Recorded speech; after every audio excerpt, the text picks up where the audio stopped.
संभ्रम असा होतोय की एका बाजूला म्हणतात की राष्ट्रवादीमध्ये फूट पडली.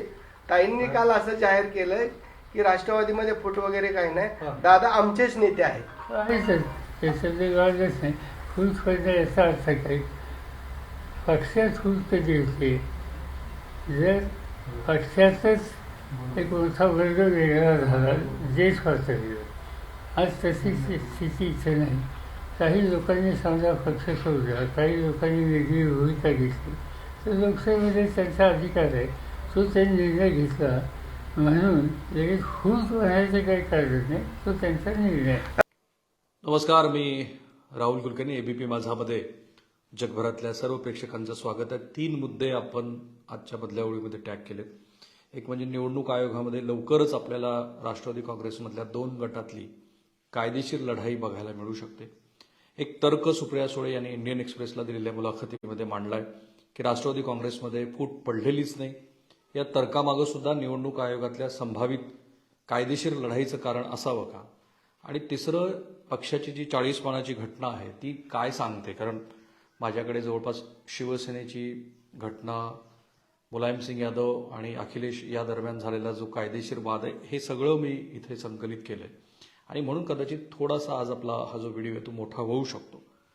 पण काल बारामती मतदारसंघामध्ये बोलत असताना सुप्रिया सुळे यांनी एक असा प्रतिवाद करण्याचा प्रयत्न केला की जो पुढच्या कायदेशीर लढाईमध्ये पण त्याचा संदर्भ येऊ शकतो. त्या असं म्हणाल्या की भारतीय जनता पार्टीमध्येच गेल्यानं विकास होतो, हा देशात राज्यात फार मोठा गैरसमज आहे.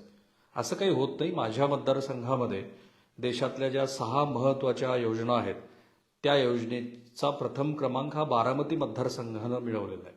जे दीर्घकाळ सत्तेवरती होते त्यांना कळतं की विरोधात असताना सुद्धा विकास कामं कशी करून घ्यायची. आणि मला अगदी त्यांनी पुणे जिल्हा परिषदेच्या सामान्य जिल्हा परिषद सदस्याचं उदाहरण दिलं की ते सुद्धा आमचा फोन न येता विकासाची कामं कशी करून घेतात. हा सरळ सरळ अजित पवार आणि इतर मंडळींना टोला आहे. कारण ते असं म्हणालेत आणि सांगतायत महाराष्ट्राला की आम्ही भारतीय जनता पार्टीमध्ये सहभागी जे झालोय ते आम्हाला महाराष्ट्र राज्याचा विकास करायचा आहे आणि म्हणून सहभागी झालोय. परंतु सुप्रिया सुळे यांचं असं मत आहे की हे सपशेल खोटं आहे, हा गैरसमज आहे.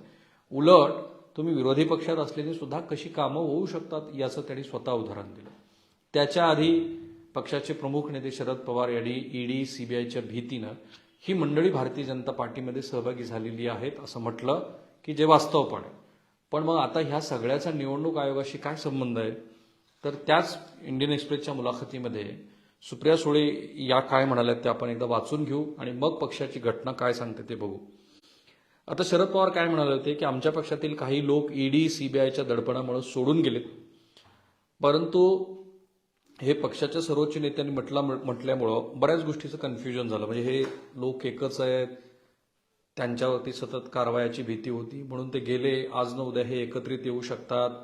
मग हळूच शरद पवार म्हणाले की तुम्ही माझा फोटो नाही वापरायचा. आणि मग तिथून ती लाईन खरं तर डिफाईन होत गेली की हे जे काही कायदेशीर बॅटल आहे ते आता अधिक तीव्र होईल आणि आपण फक्त फेस व्हॅल्यूवरती बोलतोय. महाराष्ट्रामध्ये आपल्याला हे जे राजकीय नेते सांगतात त्याच्यावरती विश्वास ठेवून आपण बोलतोय आणि तो विश्वास न ठेवावा असं काही कारण पण नाही. कारण सांगोलेच्या सभेनंतर पत्रकारांशी बोलताना निसंदिग्ध शब्दामध्ये श्री शरद पवार यांनी सांगितलं की भारतीय जनता पार्टीबरोबर आमचं जाणे नाही. परंतु सुप्रिया सुळे यांनी मात्र जो इंडियन एक्सप्रेसला जी मुलाखत दिली त्याच्यात त्या असं म्हणाल्या की राष्ट्रवादीत फूट पडलेलीच नाही. आमच्या पक्षाचा एक गट सत्तेत आहे तर दुसरा विरोधात आहे, पण तांत्रिकदृष्ट्या पक्षात फूट पडलेली नाही. महाराष्ट्रातील काही आमदारांनी पक्षश्रेष्ठींची परवानगी न घेता सत्तेत जाण्याचा निर्णय घेतला आहे. शरद पवार हेच राष्ट्रीय अध्यक्ष, जयंत पाटील हेच प्रदेशाध्यक्ष आहेत. हे आम्ही निवडणूक आयोगाला, विधानसभा अध्यक्षांना कळवले आहे.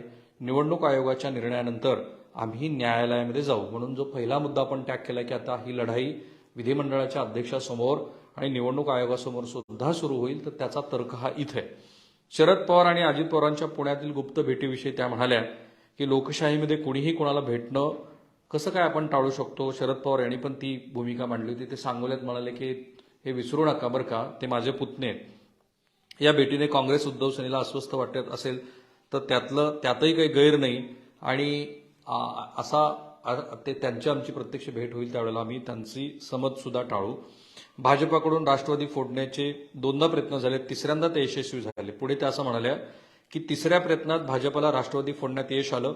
अजित पवारांचा निर्णय निराशाजनक आहेच, पण संवाद साधणे हा परत येण्याचा मार्ग असू शकत नाही आणि ते परत येतील का यावर मला प्रतिक्रिया द्यायची नाही. लोकशाहीतील अधिकारानुसार त्यांनी स्वतःचा निर्णय घेतला, त्यामुळे राजकीय लढाई आम्ही नात्यात का आणावी, आम्ही कुटुंब म्हणून एकत्रित आहोत.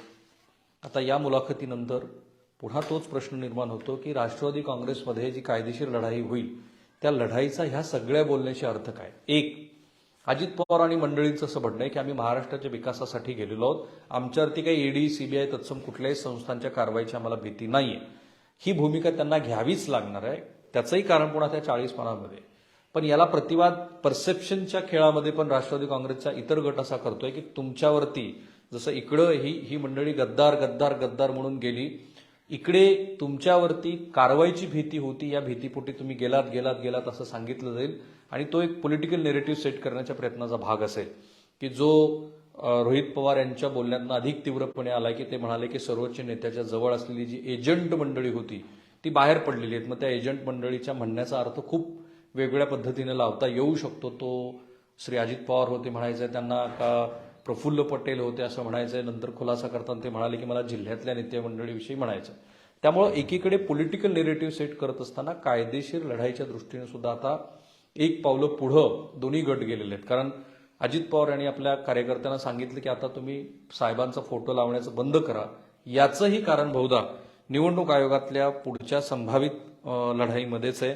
कारण अजित पवार यांनी जो दावा निवडणूक आयोगामध्ये केलाय त्या दाव्याचे कोणतेही तपशील महाराष्ट्रासमोर नाहीयेत किंवा सुप्रिया सुळे ह्या सुद्धा ज्या सांगतायत की त्यांचाच पक्ष हा योग्य आहे, श्री शरद पवार हेच पक्षाचे राष्ट्रीय अध्यक्ष आहेत आणि एका गटानं पक्षाच्या अध्यक्षाची भूमिका मान्य न करता एक वेगळी भूमिका घेतली आणि ते सत्तेत गेले. तर ही राष्ट्रवादी काँग्रेसची निवडणूक आयोगात उपलब्ध असलेली जी 40 पानाची घटना आहे त्या घटनेतला 27 आणि 28 क्रमांकाचा जो मुद्दा पानावरती येतो तो डिसिप्लिन आहे आणि त्या डिसिप्लिनमध्येच अनेक गोष्टी दडलेल्या आहेत की ज्या ह्या वक्तव्याचा आपल्याला अर्थ सांगू शकतील. या कायदेशीर लढाईमध्ये श्री शरद पवार जरी म्हणत असले की आम्ही जनतेच्या न्यायालयामध्ये जाऊनच ह्या प्रश्नाची तड लावू, तरी प्रत्यक्षात पक्षाचं जे चिन्ह आणि पक्षातलं नाव या गोष्टीसाठी यापूर्वी सुद्धा शरद पवार यांनी दिवंगत पी.ए. संगमा यांच्याबरोबर कायदेशीर लढाई लढलेली होती. तेही जजमेंट निवडणूक आयोगाच्या वेबसाईटवरती उपलब्ध असेल किंवा काही राजकीय तज्ञांनी ते मिळवलं असेल किंवा त्याचा अभ्यास पण करण्यासाठी आपण ते मिळवू शकतो. आर्टिकल 32 राष्ट्रवादी काँग्रेसच्या घटनेत असं म्हणतं, for the purpose of maintaining discipline amongst the party member and among party committee a central discipline committee shall be appointed by the working committee. पक्षाच्या सगळ्या महत्वाच्या पायऱ्यावरती वर्किंग कमिटी ही अत्यंत महत्वाची आहे आणि त्या वर्किंग कमिटीमध्ये राष्ट्रीय अध्यक्ष यांचं महत्व अनन्यसाधारण आहे. त्यासोबतच सुप्रिया सुळे, प्रफुल्ल पटेल यांची जी मधल्या काळामध्ये नियुक्ती झाली होती त्याही मंडळींचं फार महत्व आहे. त्याशिवाय त्या राज्यातले प्रमुख, जिल्हा पातळीवरचे नेते वगैरे. पण ही वर्किंग कमिटी हीच हायेस्ट डिसिप्लिनरी बॉडी आहे ज्याचे अध्यक्ष श्री शरद पवार आहेत. Central discipline committee shall be appointed by the working committee at the national level and discipline committee at state level, union and territory level by the executive committee of the party in the state and the union territory respectively. Second, suppression of dismissal of the party committee over and above the disciplinary proceeding against the individual involved shall be punishment imposed on party committee involved in the anticipatory activity. Union territory लेवलला राज्याच्या पातळीवरती, देशाच्या पातळीवरती एक working committee, एक disciplinary पक्ष हिताच्या विरोधात काम करणाऱ्या मंडळींच्या संदर्भात काय निर्णय घ्यायचा त्याची एक कमिटी स्थापन करेल की जे राष्ट्रवादी काँग्रेसच्या फुटीनंतर प्रत्यक्षात आपल्याला असं कळलेलं नाही की असं काही घडलंय का. जर घडलं असेल तर ते सगळं कागदोपत्री आणि बाहेर डोर असणार आहे, कारण ह्या गोष्टी काही पब्लिक डोमेनमध्ये इतक्यात येणार नाही. Rules relating to disciplinary committee shall be form by the working committee. हा मुद्दा फार महत्वाचा आहे की ह्या संदर्भातल्या डिसिप्लिनरी कमिटीचे नियम कोण बनवणार आहे, तर वर्किंग कमिटी, ज्याचे अध्यक्ष कोण आहेत आत्ता तरी श्री शरद पवार आहेत. आणि एकनाथ शिंदेच्या निवाड्या संदर्भामध्ये अत्यंत महत्वाचे 2 मुद्दे आहेत. एक, पक्ष म्हणजे विधिमंडळ नव्हे हे सर्वोच्च न्यायालयाने सांगितलंय. पक्षामध्ये पक्षाबाहेरचे लोक म्हणजे पक्षात प्रत्यक्ष काम करणारे कार्यकर्ते, जिल्हाप्रमुख वगैरे ही मंडळी महत्वाची आहे.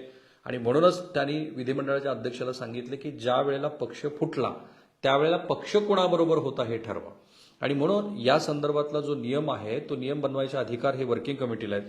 तिसरं, censure, reprimand, suspension of membership for the term of not more than 3 years and exclusion shall be penalized imposed on member who engage themselves in the following conduct. कुठल्या कारणामुळे त्यांच्या विरोधामध्ये डिसिप्लिनरी ऍक्शन होऊ शकते त्याचे 4 मुद्दे दिलेले आहेत. आणि ते मुद्दे महाराष्ट्रातल्या प्रेक्षकांसाठी अत्यंत महत्वाचे आहेत, कारण सुप्रिया सुळे जे सांगतायत ना त्याचा इथे संदर्भ येतोय. Violation of the constitution or rules of the party. पक्षानं ठरवून दिलेली जी घटना आहे त्या घटनेचं उल्लंघन करणं. आता याच्यामध्ये पक्षानं असं म्हटलेलं आहे की भारतीय राज्यघटनेला अभिप्रेत असलेलं विज्ञानवादी, सेक्युलर अशा पद्धतीची मांडणी करणारी पक्षाची घटना आहे. आता इथे उजव्या विचारसरणीची मंडळी म्हणजे भारतीय जनता पार्टी यांच्याबरोबर आपल्याला जायचं नाही अशा पद्धतीची जाहीर भूमिका श्री शरद पवार यांनी घेणं आणि त्यानंतर आमचा पक्षच फुटलेला नाही असं म्हणणं याच्यामध्ये खूप साम्य आहे. ती एकाच पातळीवरती जाणारी गोष्ट आहे, कारण पक्षाची जी घटना आहे त्या घटनेतल्या महत्वाच्या मूलभूत गोष्टीचंच व्हायोलेशन हे शरद पवार यांनी केलेलं आहे किंवा अजित पवार यांनी केलेलं, माफ करा, अशा पद्धतीची मांडणी आपल्याला निवडणूक आयोगामध्ये दिसू शकते. आणि म्हणून going back to Ajit Pawar first पहिलं जे भाषण होतं ते आठवून बघा.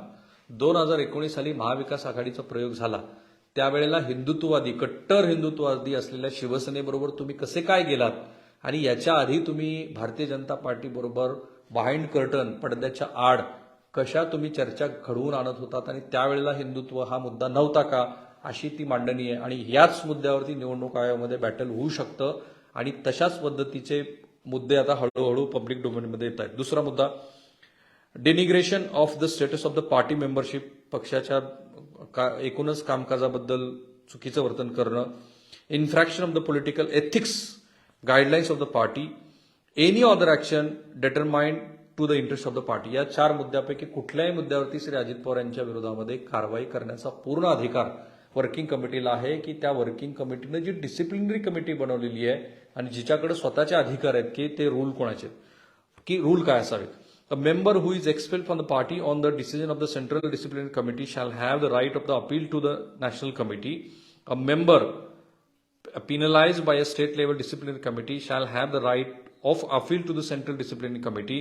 Detail of the disciplinary proceeding shall be laid down on the procedure rules to be made by the working committee. म्हणजे श्री अजित पवार आणि ह्या मंडळींच्या विरोधामध्ये जी काही कारवाई होणं अपेक्षित आहे ती आधी राज्य पातळीवरती होईल, मग ती कमिटी नॅशनल पातळीवरती.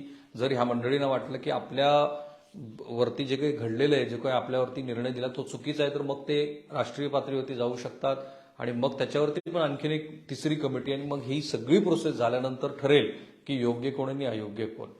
इथे ह्याच दृष्टीनं असं म्हटलं जातंय बहुधा की आमचा पक्ष फुटलेला नाहीये. आमच्या पक्षानं, पक्षाच्या एका गटानं आमच्या पक्षाच्या ध्येय धोरणाच्या विरोधामध्ये जाऊन सत्तेमध्ये सहभागी होण्याचा निर्णय घेतलेला आहे आणि जो पुढे चालून अँटी डिसिप्लिनरी ऍक्शनमध्ये कारवाईला पात्र ठरू शकतो. आणि अजित पवार गटाला निवडणूक आयोगासमोर जाऊन हे सांगावं लागेल की माझा जो मूळचा आमचा जो पक्ष आहे ज्याला आम्ही राष्ट्रवादी काँग्रेस म्हणतोय त्या राष्ट्रवादी काँग्रेसच्या लेट डाऊन असलेल्या कार्यकारिणीतल्या पक्षाच्या घटनेप्रमाणेच आमचं वर्तन आहे आणि त्याप्रमाणेच आम्ही केलेलं आहे. आणि म्हणून जो काही ज्याला आपण ओनस ऑन पार्टी म्हणतो म्हणजे जे काही सिद्ध करायची जबाबदारी आहे ते श्री अजित पवार यांच्यावरती असेल. आणि सुप्रिया सुळे आणि शरद पवार यांच्या वतीनं असा दावा केला जाऊ शकतो की पक्षाच्या घटनेला सर्वधर्म समभाव, शाहू फुले आंबेडकर यांचा जो विचार मांडायचा तो मान्य नसणारे हे लोक असल्यामुळे यांच्यावरती कायदेशीर कारवाई करावी.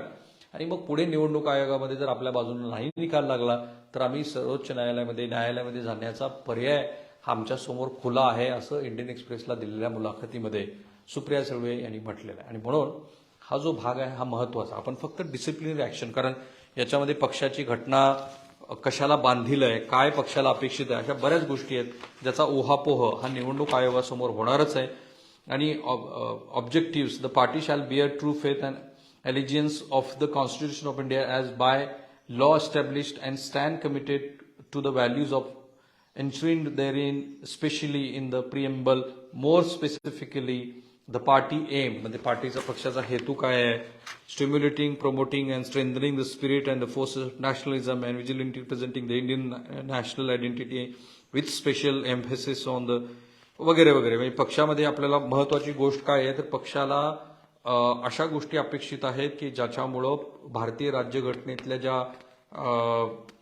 ज्या गोष्टी आपल्याला अपेक्षित आहेत तशा त्याची पूर्तता होईल. आणि ते जर नाही झालं तर मग पक्षातला हा जो गट आहे हा पक्षाच्या मुख्य कॉन्स्टिट्यूशनच्या विरोधात आहे आणि म्हणून त्यांच्यावरती कायदेशीर कारवाई करा अशा पद्धतीची मागणी केली जाऊ शकते. आणि म्हणूनच हे लक्षात ठेवा की सुप्रिया सुळे ज्या मांडणी करतात त्या मांडणीचा तर्क हा निवडणूक आयोगातल्या पुढच्या कायदेशीर लढाईशी जोडला जाऊ शकतो.